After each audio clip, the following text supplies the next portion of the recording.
So to download a file as an STL, you need to have an assembly open with all your parts. So all the parts of your entire assembled project need to be together in one place. So it doesn't matter if they're assembled, they just need to be in the actual assembly.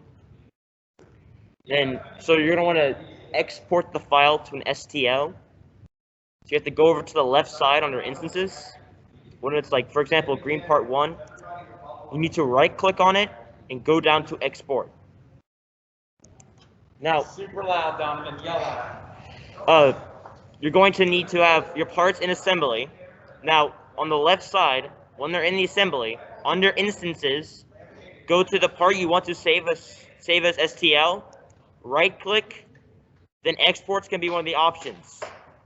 Click on export, and this menu will pop up. At the very top, it's going to name the file. You're really going to want to name this with your name in there, so we know for sure it's yours. So this is Heartline's first part. Then the format needs to be right here. This is where you choose the file type, the format. For this, we're using STL. That's what the software communication is reading. Now, STL format is going to be binary. Then for units, this is whatever units that you would envision it would solve in. We've been doing inches, so you set it to inches. Resolution, you're going to want this set to fine.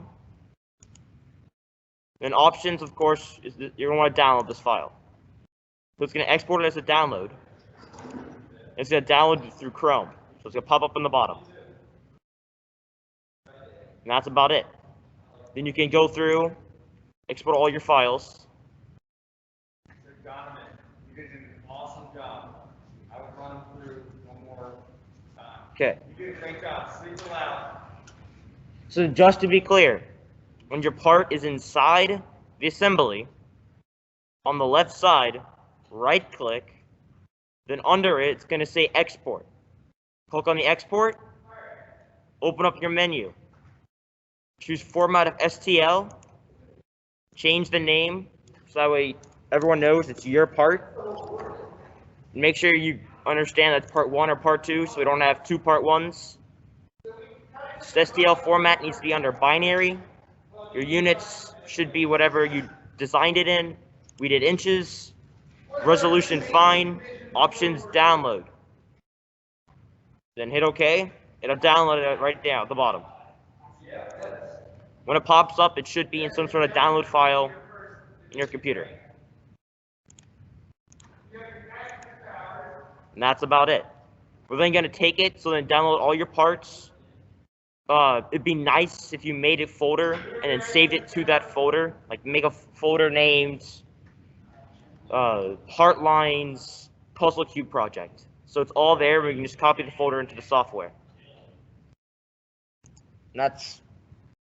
So you got the downloaded parts down there in the lower left. I see them right there. Now what do I do with them from there?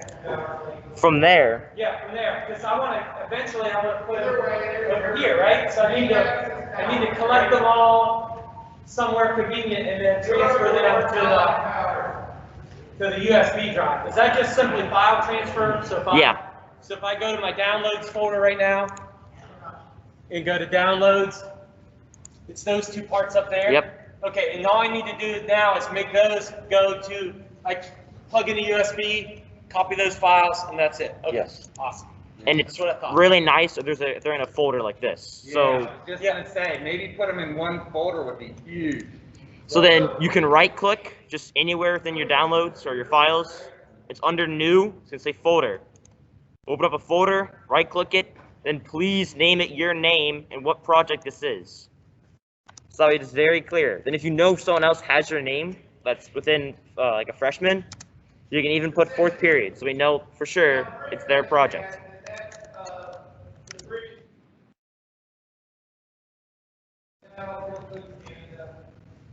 So once you have a file, just move your parts in, drag and drop.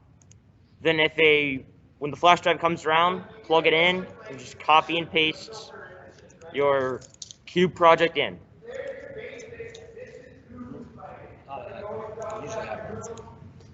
square to watch, right? You're winning. Obviously, when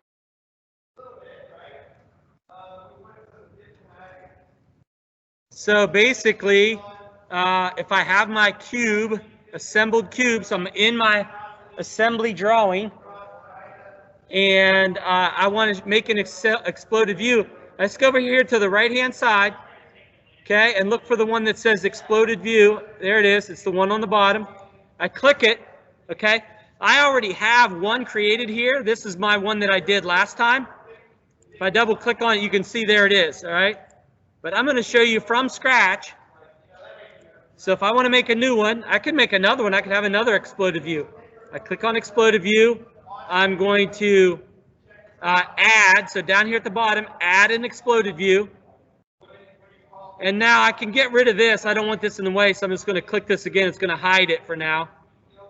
Now I'm in the editing explode. See right here at the top, this yellow bar?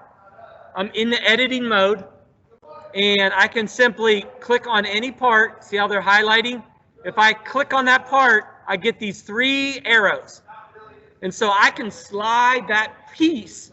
I can slide that piece to the, in any of those principal X, Y, or Z axis.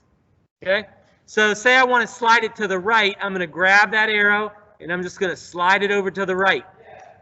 Now, I could move it back and forth wherever I want manually, or I can also type in a number. Suppose I wanted all the pieces to be exploded exactly 3 inches. I could put 3 inch in there. You see the little phantom line that shows where it connects? I can get rid of that if I don't want it to view it, or I can put it back in. Okay. And then when I'm finished moving that part, I just click the green checkbox, and now I can move on to the next one. Okay. So now I want to move this part in the back. I'm going to click on it, and I'm going to grab this arrow. I can go in either direction in this axis. I want it to go back and to the left. So the axis I choose is this arrow, and then I just drag it backwards.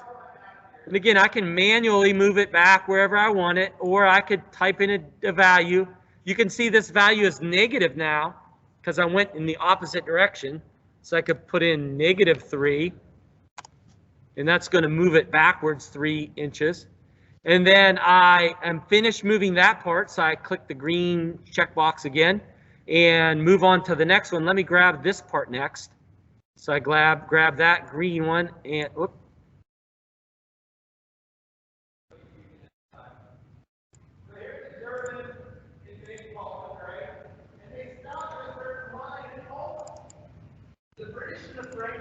Okay. So I'm going to next, I'm going to explode this green one. So I grab it, click on it, grab that arrow, and I'm just going to manually drag it backwards. Accept that one, green accept. Now I'm going to do this one. I click it and grab the arrow, and I'm going to slide it this way. It will only go in that axis, right? So if I don't like that axis, I'm going to put it back. I'm going to close that one because I don't want that one. I'm going to try it again. And I'm going to do this axis. Now it'll only slide left and right. Okay? That's not what I wanted. Just close that one and say, try it again. Oh, I really wanted to move it downward. So I'm going to click this one and move it downward. Yes, that's what I want. It only allows you to move it in one axis. And that's so that it maintains the alignment.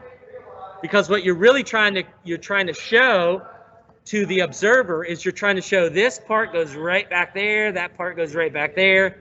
That's the reasons for the phantom lines, so that it stays in that proper orientation. Okay? Any questions on that? So that's an exploded assembly, all right? And when I'm all done, I just click done, and just, oh, where'd it go? It's still there. Okay, it just put it back together in your assembly drawing. If you want to see your explosion again, you just go back here to exploded view and click on exploded view 2, and there it is. Okay, there's back. This is what I did. Now, the next step, because I know you guys want to know, is how do I put that on a drawing? All right, you want a drawing with an exploded view on it because you want to print it out, right? We can't really We can't print this very well. I mean, you could take a snapshot of it and send it to the printer, but proper engineering documentation would be to create a drawing. Drawing would have the title block and all those kind of features, right? Well, it's simply just a matter of toggling now. So do you see how I have this one already created? The way that I got that was I inserted, remember that, I inserted a view, and I can insert pieces here, or I can insert assembly. So just click on here, right? There are my individual parts, or I can insert an assembly. So I inserted this assembly one. I'll do two. I'll put another one in there. I can insert it, and there it is, but it's actually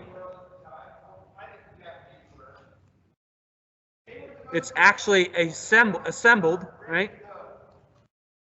So if I want to change that, I just double click. The property box comes up. I can change the orientation. So I'm going to change it to isometric. And then I'm going to change explode position from default to explode. Okay? And so there's another exploded view. And you can toggle any of these that you want to. So I'm going to toggle this one back. And I'm actually just going to delete it. I don't want that one in there. So accept that. I click on this, delete that view. So this view right here, I didn't really want this exploded. Double click on it. And just toggle this back to default. And it will put it back. And if I don't like that, I'll toggle it back again. Okay?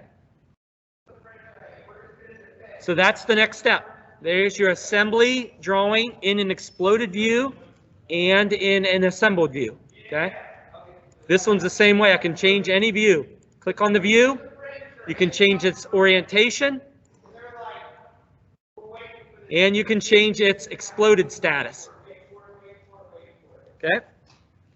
That's not what I wanted. I'm going to put it back to default and back to isometric. Easy peasy, lemon squeezy.